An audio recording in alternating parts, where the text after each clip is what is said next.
الحمد لله نحمده ونستعينه ونستغفره ونؤمن به ونتوكل عليه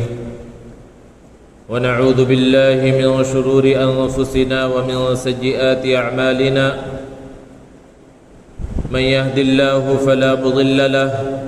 ومن يضلل فلا هادي له ونشهد أن لا إله إلا الله وحده لا شريك له ونشهد أن سيدنا ومولانا محمدًا عبده ورسوله صلى الله تعالى عليه وعلى آله وأصحابه وبارك وسلم تسليمًا كثيرًا كثيرًا. أما بعد فأعوذ بالله من الشيطان الرجيم. بسم الله الرحمن الرحيم. إن المنافقين يخادعون الله وهو خادعهم وقال تعالى إن المنافقين في الدرك الأسفل من النار. صدق الله العظيم. معزز سامعین کرام، بزرگوں اور دوستوں، قرآن مجید کے شروع میں سورہ بقرہ میں اللہ تبارک و تعالی نے 3 طبقات کا تذکرہ فرمایا، 3 طرح کے لوگوں کا تذکرہ فرمایا ہے۔ سب سے پہلے متقین کا ذکر اللہ رب العزت نے بیان فرمایا اور ارشاد فرمایا کہ ھدی للمتقین، یہ قرآن مجید متقیوں کے واسطے ہدایت ہے، اور پھر ان متقین کی صفت کیا ہے ان کو چند آیتوں کے اندر بیان فرمایا، یعنی جو سچے پکے مسلمان ہیں ان کا تذکرہ کیا گیا۔ پھر اس کے بعد آگے چل کر اللہ تبارک و تعالی نے کافروں کا تذکرہ فرمایا کہ جو بالکل اللہ پر، اللہ کے رسول پر ایمان نہیں رکھتے، اور پھر ان کا انجام کیا ہوگا اس کو بیان فرمایا کہ وَلَهُمْ عَذَابٌ عَظِيمٌ، ان کے لیے بہت بڑا عذاب ہے۔ تو شروع کے ایک رکوع میں منافقین کا تذکرہ نہیں آیا، بلکہ مؤمنین کا اور کافرین کا تذکرہ اللہ رب العزت نے کیا، اور پھر اس کے بعد 13-14 آیتوں میں مسلسل اللہ تبارک و تعالی نے منافقین کا تذکرہ فرمایا ہے، ان کی صفات کا، یعنی بری صفات کا تذکرہ فرمایا، اور ارشاد فرمایا وَمِنَ النَّاسِ مَنْ يَقُولُ آمَنَّا بِاللَّهِ وَبِالْيَوْمِ الْآخِرِ وَمَا هُمْ بِمُؤْمِنِينَ، کہ لوگوں میں سے کچھ وہ ہیں جو یہ کہتے ہیں کہ ہم اللہ پر ایمان رکھتے ہیں اور ہم آخرت کے دن پر ایمان رکھتے ہیں، حالانکہ وہ ایمان والے نہیں ہیں۔ ایمان اور کفر، اس کے بعد ہے نفاق۔ تو یہ نفاق اصل میں ہے کیا؟ نفاق اور منافق اور منافقت یہ اصل میں نفق کے لفظ سے نکلا ہے، اور نفق سرنگ کو کہتے ہیں، یعنی ٹنل کو کہا جاتا ہے کہ ایک طرف سے اس میں راستہ ہوتا ہے اور دوسری طرف سے پھر نکل جاتے ہیں۔ اسی طرح بعض محققین نے بیان فرمایا کہ منافق یہ لفظ نافقہ سے نکلا ہے، اور نافقہ کہا جاتا ہے ایک جانور ہوتا ہے چوہے سے کی طرح، یعنی اس شکل کا، جسے گوہ کہا جاتا ہے، بہت بڑا ہوتا ہے اور عرب کے علاقے میں، گرم علاقوں میں زیادہ پایا جاتا ہے۔ تو وہ اپنا جو گھر بناتا ہے وہ سرنگ کے انداز میں، کہ ایک طرف سے اس کے داخل ہونے کا راستہ ہوتا ہے، اور جو شکاری ہوتے ہیں اپنے شکاری کتوں کو ان کو پکڑنے کے واسطے بھیجتے تھے،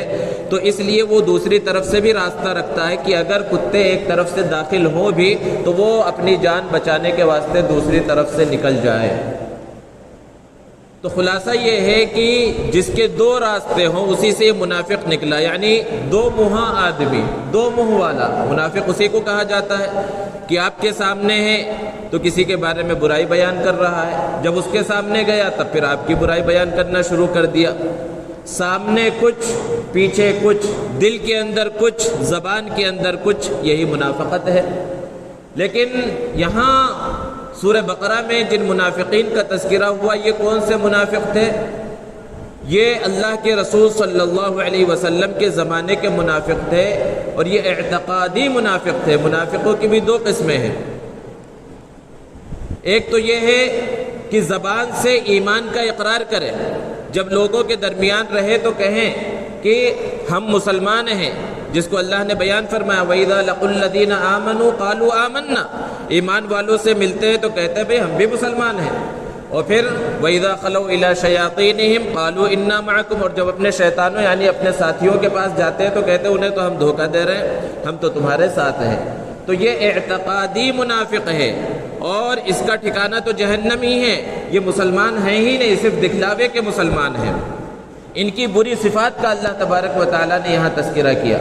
لیکن ایک نفاق عملی بھی ہوتا ہے، اور عملی نفاق کی وجہ سے آدمی کافر اگرچہ نہیں ہوتا، لیکن منافقوں کی صفات اس کے اندر آ جاتی ہیں اور بہت بڑا گنہگار ہو جاتا ہے، اور اگر پھر وہ توبہ نہ کرے تو پھر وہ خصلتیں اس کے اندر بڑھتی چلی جاتی ہیں اور جڑ پکڑتی چلی جاتی ہیں۔ منافق عملی کیا ہے، کون ہے؟ اور نفاق عملی کیا ہے کہ زبان سے وہ کلمے کا اقرار کرتا ہے، دل سے بھی سچا پکا مسلمان ہے، لیکن کام پورے منافقوں والا کر رہا ہے۔ قرآن میں منافقین کی جو صفات بیان کی گئی ہیں وہ سارے کام کر رہا ہے۔ اللہ کے رسول صلی اللہ علیہ وسلم نے منافقوں کی جو صفات بیان فرمائی ہیں، چاہے جان بوجھ کر یا انجانے میں وہ سارے کام کر رہا ہے، تو یہ بھی ایک اعتبار سے منافق ہے، اگرچہ اس نفاق کی وجہ سے اسے کافر نہیں کہا جائے گا کیونکہ ایمان اس کے دل کے اندر ہے، لیکن یہ بھی بہت خطرناک چیز ہے اور اس سے بچنے کی ضرورت ہے۔ اللہ تبارک و تعالیٰ نے قرآن مجید کے اندر جو منافقین کی صفات بیان فرمائی ہیں، اگر ہم غور کریں تو آج مسلمانوں کا ایک بہت بڑا طبقہ آپ کو ایسا ملے گا جن کے اندر یہ صفات ملیں گی۔ تو ہر آدمی کو اپنا محاسبہ کرنا چاہیے، اپنے آپ پر غور و فکر کرنا چاہیے کہ کہیں ہمارے اندر ان منافقین کی صفات تو نہیں ہے، کیونکہ اگر یہ منافقین کی صفات ہمارے اندر ہوں گی تو پھر ہم کامیاب نہیں ہو سکتے۔ وہ صحابہ کرام رضوان اللہ تعالیٰ علیہ مجمعین، کتنا بڑا مقام و مرتبہ، ان کا حال کیا تھا کہ حضرت عمر فاروق رضی اللہ تعالیٰ عنہ اتنے جلیل القدر صحابی ہیں، لیکن اپنے بارے میں اتنی فکر رہتی تھی کہ کہیں میں منافق تو نہیں ہو گیا۔ حضرت حذیفہ ابن الیمان رضی اللہ عنہ اللہ کے رسول صلی اللہ علیہ وسلم کے ایک جلیل القدر صحابی ہیں، اور آپ صلی اللہ علیہ وسلم کا رازدار انہیں کہا جاتا ہے۔ جو اعتقادی اور اصلی منافق تھے، آپ صلی اللہ علیہ وسلم نے ان کے نام حضرت حذیفہ کو بتلائے تھے، اور وہ تقریباً 300 اور اس سے کچھ زائد تھے جو مدینے کے اندر منافق تھے، مسلمانوں کے درمیان رہا کرتے تھے۔ آپ صلی اللہ علیہ وسلم نے ان سب کے نام صرف حضرت حذیفہ کو بتلائے۔ تو جب صحابہ کو پتہ چلا، صحابہ ان سے معلوم کرنے کی کوشش کرنے لگے کہ وہ فہرست ہمیں بھی بتا دو، وہ لسٹ ہمیں بھی بتا دو، کون کون لوگ منافق ہیں، ہمیں پتہ چل جائے گا۔ حضرت عمر رضی اللہ عنہ بھی بار بار ان سے پوچھتے رہے، یہاں تک کہ آپ صلی اللہ علیہ وسلم کی وفات ہو گئی۔ حضرت ابوبکر صدیق رضی اللہ عنہ کا زمانہ ہے، اس زمانے میں بھی ان سے ملاقات کرتے رہے اور پوچھتے رہے، بھائی ذرا بتا دو منافقوں میں کس کے نام ہیں، لیکن انہوں نے نہیں بتلایا کیونکہ آپ صلی اللہ علیہ وسلم نے رازداری برتنے کے لیے کہا تھا۔ پھر جب خود حضرت عمر رضی اللہ تعالی عنہ کا زمانہ آ گیا، اب امیر المؤمنین ہیں، اب امیر المؤمنین کی حیثیت سے پھر ان سے پوچھا کہ وہ منافقین کی فہرست مجھے بتاؤ، لیکن انہوں نے انکار کر دیا۔ تو پھر ان سے بہت ہی منت سماجت کر کے کہا کہ ٹھیک ہے تم منافقوں کی لسٹ نہیں بتا سکتے، لیکن کم سے کم اتنا بتا دو کہ کہیں میرا نام تو ان کے اندر داخل نہیں ہے۔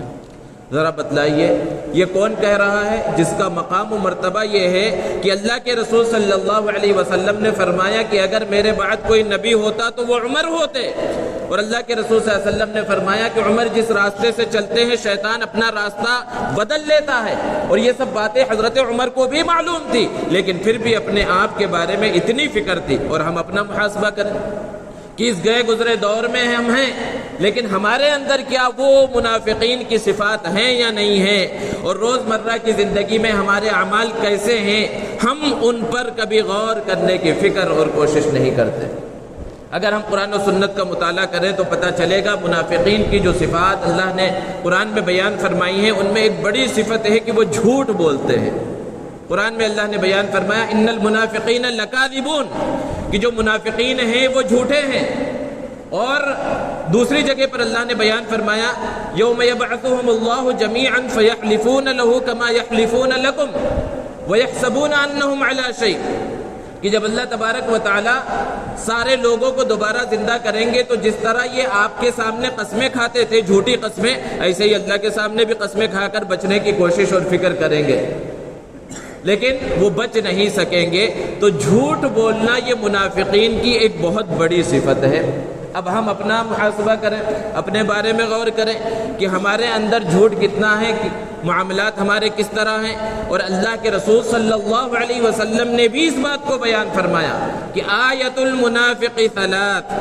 منافق کی 3 نشانیاں ہیں۔ پہلی نشانی اللہ کے رسول صلی اللہ علیہ وسلم نے بیان فرمائی، اذا حدث کذب، کہ جب بات کرے گا جھوٹ بولے گا، یہ منافق کی نشانی ہے۔ اور پھر کیا مطلب ہے جھوٹ کا؟ جھوٹ صرف یہی نہیں ہے کہ واقعے کے خلاف بولا جائے، اس کا دائرہ بہت وسیع ہے۔ تجارت کے اندر چلے جائیں تو جھوٹ بول کر اپنا مال بیچنا، اپنے مال کی حد سے زیادہ تعریف کرنا، اس کی ایسی تعریف کرنا، ایسی خصوصیات بتلانا کہ وہ خصوصیات اس چیز کے اندر موجود نہ ہو، اپنا مال بیچنے کے واسطے جھوٹے انداز میں دوسرے کے مال کی برائی بیان کرنا، اس انداز میں کہنا کہ اس ریٹ پر پوری مارکیٹ میں آپ کو مال مل ہی نہیں سکتا اور حقیقت میں مل سکتا ہو، اتنے سستے میں کوئی دے ہی نہیں سکتا اور حقیقت میں ایسا ہو، مل جاتا ہو۔ تو یہ سب کے سب جھوٹ کے دائرے کے اندر ہیں، لیکن ہمارا ذہن کبھی اس طرف نہیں جاتا۔ تو جھوٹ بولنا ان کی ایک صفت ہے منافقین کی، اللہ رب العزت ہماری اس سے حفاظت فرمائے۔ منافقین کی اور ایک صفت جو اللہ رب العزت نے بیان فرمائی کہ وہ اصلاح کے نام پر فساد مچاتے ہیں۔ اللہ تعالیٰ نے قرآن مجید میں بیان فرمایا وَإِذَا قِيلَ لَهُمْ لَا تُفْسِدُوا فِي الْأَرْضِ، کہ جب ان سے کہا جاتا ہے بھئی زمین میں یہ فساد مت مچاؤ، یہ بیکار کی باتیں مت کرو، تو کہتے ہیں انما نحن مصلحون، ارے بھئی ہم تو بھلا چاہتے ہیں، یہ کام جو ہم کر رہے ہیں اس سے ہمیں بھلائی مقصود ہے۔ اللہ تعالیٰ فرما رہے ہیں الا انہم ہم المفسدون ولکن لا یشعرون، بھلائی مقصود نہیں ہے، وہ فساد مچانا چاہتے ہیں، سازشیں کر رہے ہیں، پروگرام بنا رہے ہیں، لوگ کہہ رہے بھی یہ سب کام مت کرو، یہ غلط ہے، اس سے معاشرے کے اندر بگاڑ پیدا ہوگا، لوگوں کے اندر اختلاف پیدا ہوگا، لیکن وہ کہتے ہیں ارے بھائی اس سے تو ہم لوگوں کا بھلا کرنا چاہتے ہیں، معاشرے کو سدھارنا چاہتے ہیں، لیکن حقیقت میں معاشرے کا سدھار مقصود نہیں ہے، حقیقت میں اس اصلاح کے نام پر وہ فساد مچانا چاہتے ہیں۔ یہ منافقوں کا کام ہے، اللہ نے سورہ بقرہ کے آغاز میں اس کو بیان فرمایا۔ تیسری ان کی بری صفت اللہ نے بیان فرمائی ہے کہ وہ صحابہ کرام کی برائی بیان کرتے ہیں، صحابہ کرام کی عظمت ان کے دلوں کے اندر نہیں ہوتی۔ قرآن میں سورہ بقرہ میں ہی اللہ نے بیان فرمایا وَإِذَا قِيلَ لَهُمْ آمِنُوا كَمَا آمَنَ النَّاسِ، کہ جب ان سے کہا جاتا ہے کہ بھئی ایسے ایمان لاؤ جیسے کہ لوگ یعنی یہ صحابہ ایمان لائے، تو پھر وہ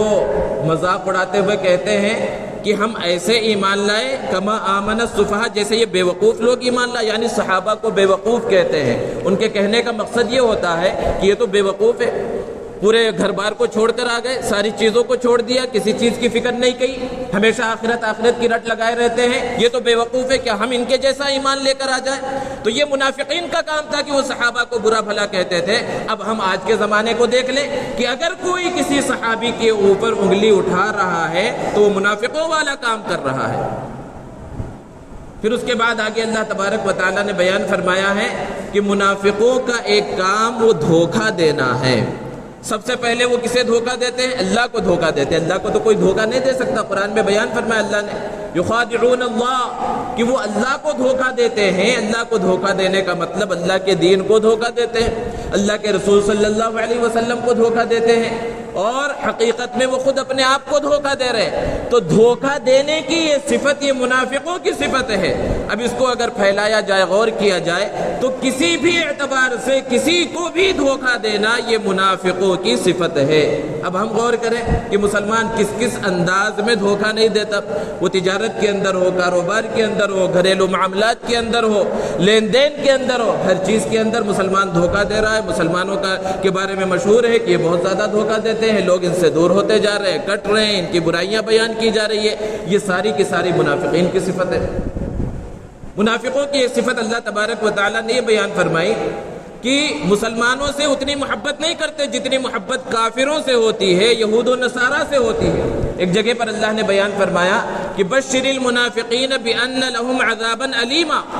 کہ منافقین کو خوشخبری سنا دیجئے کہ ان کے لیے دردناک عذاب ہے۔ یہ تنزیہ طور پر کہا گیا، دردناک عذاب کی کوئی خوشخبری نہیں ہوتی، وہ تو بری خبر ہوتی ہے، لیکن اللہ نے اسے خوشخبری کہا طنز کے طور پر۔ کہ وہ کون سے منافق ہیں جن کے لیے دردناک عذاب کی خوشخبری سنانے کے لیے کہا گیا کہ الذین یتخذون الکافرین اولیاء من دون المؤمنین، کہ جو مسلمانوں کو چھوڑ کر کافروں کو اپنا جگری دوست بناتے ہیں، ان سے اپنے خصوصی تعلقات قائم کرتے ہیں مسلمانوں کو چھوڑ کر۔ اور کیوں کرتے ہیں؟ اللہ نے بیان فرمایا ایبتغون عندهم العزہ، کیا وہ لوگ ان کے پاس عزت کو تلاش کر رہے ہیں؟ حالانکہ عزت تو دینے والی ذات وہ اللہ رب العزت کی ذات ہے۔ تو ایک خرابی ان کے اندر یہ ہے، یہ ایک بری صفت ہے۔ اور ایک جگہ پر اللہ نے بیان فرمایا کہ وہ ہمیشہ برائی کا حکم دیتے ہیں، بھلے کاموں سے روکتے ہیں۔ یأمرون بالمنکر وینہون عن المعروف،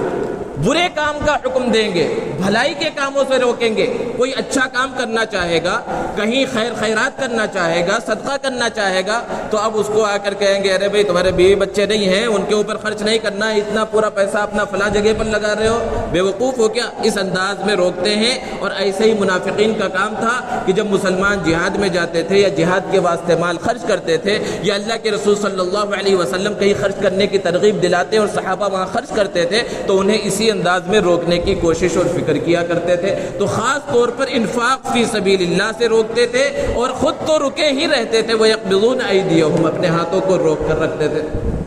یہ بھی منافقین کی ایک صفت ہے جو اللہ تبارک و تعالیٰ نے بیان فرمائی ہے۔ ایسی بے شمار صفات اللہ تبارک و تعالیٰ نے قرآن مجید کے اندر منافقین کی بیان فرمائی۔ اب ہم غور کریں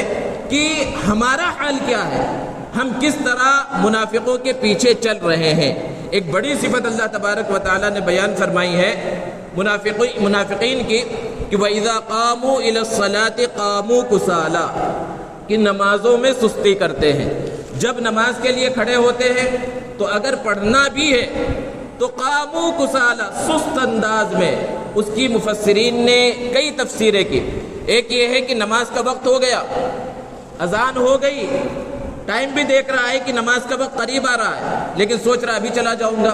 ابھی تو جماعت کے اندر اتنا ٹائم ہے، تکبیر تحریمہ نہیں ملی، رکعت تو مل جائے گی۔ پھر آخر میں سوچتا رہتا ہے کہ آخری رکعت تو مل جائے گی، جماعت کا ثواب تو مل جائے گا، قعدہ تو مل ہی جائے گا۔ پھر یہاں تک کہ جماعت بھی ختم ہو جاتی ہے، چلو اب تو نماز چھوٹ گئی، جماعت چھوٹ گئی، ابھی بہت وقت باقی ہے، کسی وقت پڑھ لوں گا۔ اس طرح نماز کے اندر سستی کرنا یہ منافقین کی عادت اللہ تبارک و تعالیٰ نے بیان فرمائی۔ ارشاد فرمایا وَإِذَا قَامُوا إِلَى الصَّلَاةِ قَامُوا كُسَالَىٰ، سست انداز میں کھڑے ہوتے ہیں، اور وہ بھی کس لیے؟ یعنی جب پڑھتے بھی ہیں تو کس لیے؟ يُرَاءُونَ النَّاسَ، لوگوں کو دکھلانے کے واسطے کہ پتہ چلے ہم بھی مسلمان ہیں۔ دکھلانا مقصد ہے، اور جب دکھلانا مقصد ہے تو کھڑے ہو گئے تو اللہ کا ذکر نہیں کرتے، وَلَا يَذْكُرُونَ اللَّهَ إِلَّا قَلِيلًا، پھر نماز میں اللہ کا ذکر بہت تھوڑا کرتے ہیں، یعنی تاکہ لوگوں کو پتہ چل جائے ہاں ہم بھی اللہ اکبر کہہ رہے ہیں، ہم بھی فلاں فلاں چیزیں پڑھ رہے ہیں، تاکہ پتہ چلے کہ ہم بھی مسلمان ہیں۔ یہ منافقین کی صفت اللہ نے بیان فرمائی۔ اب اس اعتبار سے ہم اپنا محاسبہ کر لیں کہ بے شمار مسلمان تو یہ تو ان کا تذکرہ ہے جو نماز پڑھتے ہیں، دکھلانے کے واسطے پڑھتے ہیں، لوگ دیکھ لیں، والد صاحب دیکھ لیں، استاد دیکھ لیں، فلاں صاحب دیکھ لیں، ان کے لیے نماز پڑھ تو رہے ہیں کم سے کم، لیکن وہ منافقوں والی نماز ہے۔ تو جو نماز ہی نہیں پڑھتے پھر ان کا حال کیا ہوگا؟ اتنی خطرناک صفات اللہ تبارک و تعالیٰ نے منافقین کی بیان فرمائی ہیں۔ یہ ساری صفات ایسی ہیں کہ اگر ہم اپنا محاسبہ کریں، مسلمان اپنے آپ پر غور کریں، تو کوئی نہ کوئی صفت ان کے اندر پائی جاتی ہے۔ تو پھر اب ذمہ داری کیا ہے؟ ذمہ داری یہ ہے کہ ایک ایک یہ بری صفت کو، بری چیز کو اپنے اندر سے ختم کرنے کی کوشش کریں، تاکہ یہ منافقین کی صفات ہمارے اندر نہ رہے۔ ابھی جو حدیث کریمہ آپ کے سامنے ذکر کی گئی تھی، اللہ کے رسول صلی اللہ علیہ وسلم نے ارشاد فرمایا کہ آیت المنافق ثلاث، منافق کی 3 نشانیاں ہیں۔ ایک تو وہی کہ اذا حدث کذب، کہ جب بات کرے گا جھوٹ بولے گا۔ دوسری نشانی اللہ کے رسول صلی اللہ علیہ وسلم نے بیان فرمائی وَإِذَا وَعَدَ أَخْلَفَ، کہ جب وعدہ کرے گا وعدے کی خلاف ورزی کرے گا۔ کوئی معاہدہ کیا اس معاہدے کو پورا نہیں کر رہا، کوئی بھی وعدہ کیا اس وعدے کو پورا نہیں کر رہا ہے۔ اب اس کی بہت لمبی تفصیل کے اندر آپ جا سکتے ہیں، اور مسلمانوں کے اندر یہ چیزیں بہت زیادہ پائی جاتی ہیں۔ کاروبار کرنے والے ہیں، مزدوری کرنے والے ہیں، یا کوئی کام کرنے والے ہیں، آپ کا کام کل ہو جائے گا، یہ اس طرح کہنا گویا کہ ایک طرح سے وعدہ ہے، آپ کل اتنے بجے ہماری دکان پر آ جائیے، آپ کو کل یہ مل جائے گا، یہ سب وعدے کے اندر آتا ہے۔ پھر کل جب وہ آدمی اپنا کام وغیرہ چھوڑ کر وقت نکال کر وہاں پر پہنچا، پھر اس سے کہہ دیا گیا بھئی آج آپ کا کام نہیں ہوا، آپ کل آئیے، پرسوں آئیے۔ تو یہ اس انداز میں گھماتے پھراتے رہنا یہ بھی وعدے کی خلاف ورزی ہے، لیکن اس کے بارے میں ہمارے ذہن و دماغ کے اندر ذرہ برابر کوئی چیز آتی ہی نہیں ہے۔ ابو داؤد شریف کے اندر ایک روایت ہے کہ اللہ کے رسول صلی اللہ علیہ وسلم نے ایک شخص سے کوئی معاہدہ کیا، اور یہ اس وقت کی بات ہے جب اللہ کے رسول صلی اللہ علیہ وسلم کو نبوت کی عظیم ذمہ داری نہیں دی گئی تھی، اس سے پہلے کی بات ہے۔ تو اس شخص نے آپ صلی اللہ علیہ وسلم سے کہا، یہ وعدہ کر کے گیا کہ میں ابھی تھوڑی دیر میں آتا ہوں۔ اب وہ شخص گیا اور اپنے کاموں میں لگ گیا، بھول گیا، اور جس جگہ پر اللہ کے رسول صلی اللہ علیہ وسلم کو کھڑا کیا تھا، آپ صلی اللہ علیہ وسلم وہیں پر کھڑے رہے، انتظار کرتے رہے، اور 3 دن اس طرح گزر گئے۔ جب اس شخص کو یاد آیا کہ میں نے تو حضور اکرم صلی اللہ علیہ وسلم سے عہد کیا تھا، وعدہ کیا تھا، وہ شخص دوڑا ہوا آیا تو آپ صلی اللہ علیہ وسلم کو اسی مقام پر پایا۔ اب ذرا غور کریں کہ آپ صلی اللہ علیہ وسلم کو وعدے کا اور عہد کے پورا کرنے کا کتنا خیال تھا، اور یہ اس وقت کی بات ہے جب اللہ کے رسول صلی اللہ علیہ وسلم کو نبوت کی ذمہ داری بھی نہیں دی گئی تھی۔ اور پھر ہمارا حال کیا ہے کہ یہ معاہدے کرتے ہیں، وعدے کرتے ہیں، اس کو ویسے ہی نظر انداز کر دیتے ہیں اور اس کی کوئی حقیقت سمجھتے ہی نہیں، حالانکہ یہ کام منافقوں والا ہے۔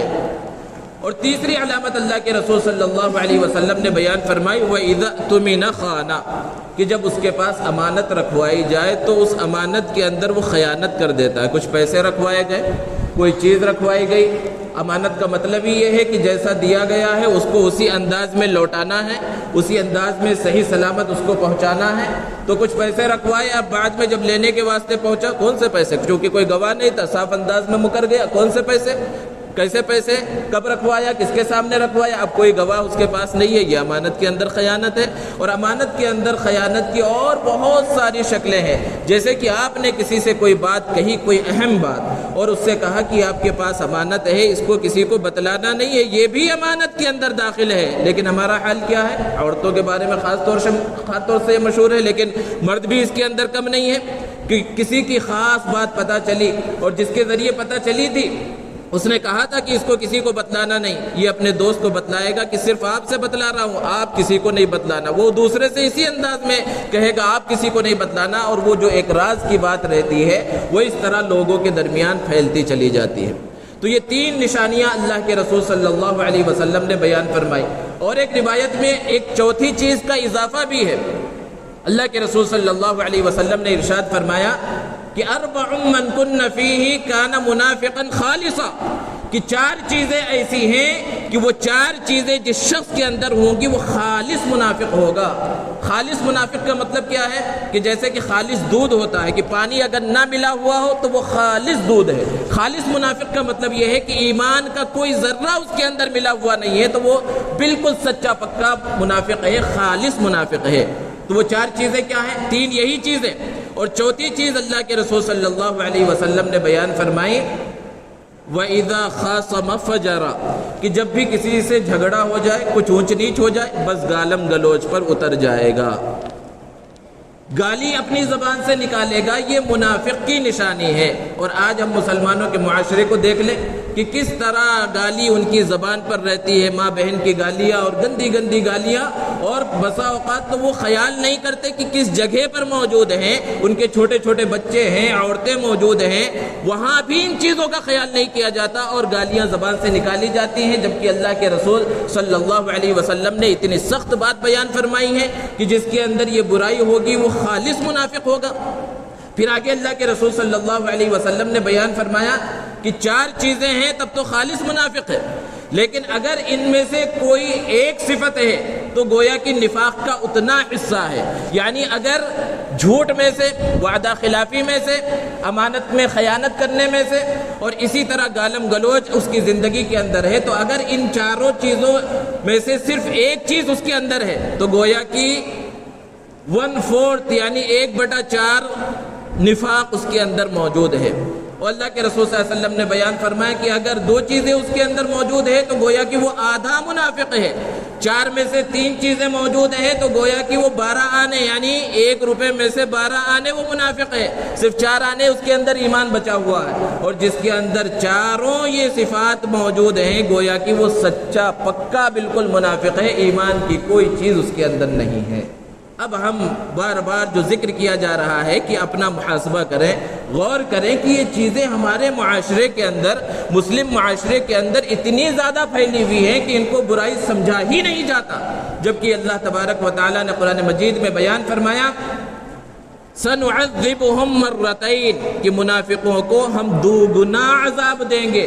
اور پھر انہیں دردناک عذاب کی طرف لوٹایا جائے گا۔ اور ایک جگہ پر اللہ نے بیان فرمایا ان المنافقین فی الدرک الاسفل، بہت سخت انداز اللہ نے اختیار کیا ہے کافروں کے لیے۔ تو اللہ نے کہا انا اعتدنا جہنم للکافرین کہ ہم نے کافروں کے لیے جہنم کو تیار کیا، لیکن منافقین کے لیے کہا ان المنافقین فی الدرک الاسفل کہ منافقین جہنم کے بھی سب سے نچلے طبقے کے اندر ہوں گے، سب سے نچلے گڑھے کے اندر ہوں گے۔ اتنی سخت بات اللہ کے رسول صلی اللہ علیہ وسلم نے بیان فرمائی۔ اب اتنی سخت وعیدیں ہونے کے باوجود، اتنا سخت انداز اللہ کے رسول صلی اللہ علیہ وسلم کے اختیار کرنے کے باوجود ہمارا حال وہی ہے کہ وہ منافقت ہمارے دلوں کے اندر ہے، ہماری زبان کے اندر ہے، سامنے ہم کچھ نظر آتے ہیں، پیچھے کچھ نظر آتے ہیں، دل کے اندر کچھ ہوتا ہے، زبان کے اندر سامنے تعریف کر رہے ہوتے ہیں، پیچھے جا کر سازشیں کر رہے ہوتے ہیں، کسی کی بظاہر جو ہے کسی کے کاروبار پر ماشاء اللہ سبحان اللہ کہہ رہے ہوتے ہیں، پیچھے جا کر اس کے خلاف اس کے کاروبار کو کس طرح نقصان پہنچایا جائے اس کے بارے میں سازشیں چل رہی ہوتی ہیں، کسی کے کاروبار کو کس طرح ختم کر دیا جائے، کسی کی جائیداد کس طرح ہڑپ لی جائے، اس کے بارے میں فکر اور سازشیں چل رہی ہوتی ہیں، اور یہ سب مسلمانوں کے درمیان ہو رہا ہے، اور آئے دن ہم اس طرح کے واقعات سنتے رہتے ہیں، بھائی بھائی کے درمیان ہو رہا ہے۔ تو یہ سب منافقت کے کام ہیں، اس سے بچنا ضروری ہے۔ اللہ رب العزت ہماری اس سے حفاظت فرمائے اور صحیح انداز میں، خالص انداز میں اسلام پر عمل کرنے کی توفیق عطا فرمائے۔ دوستو،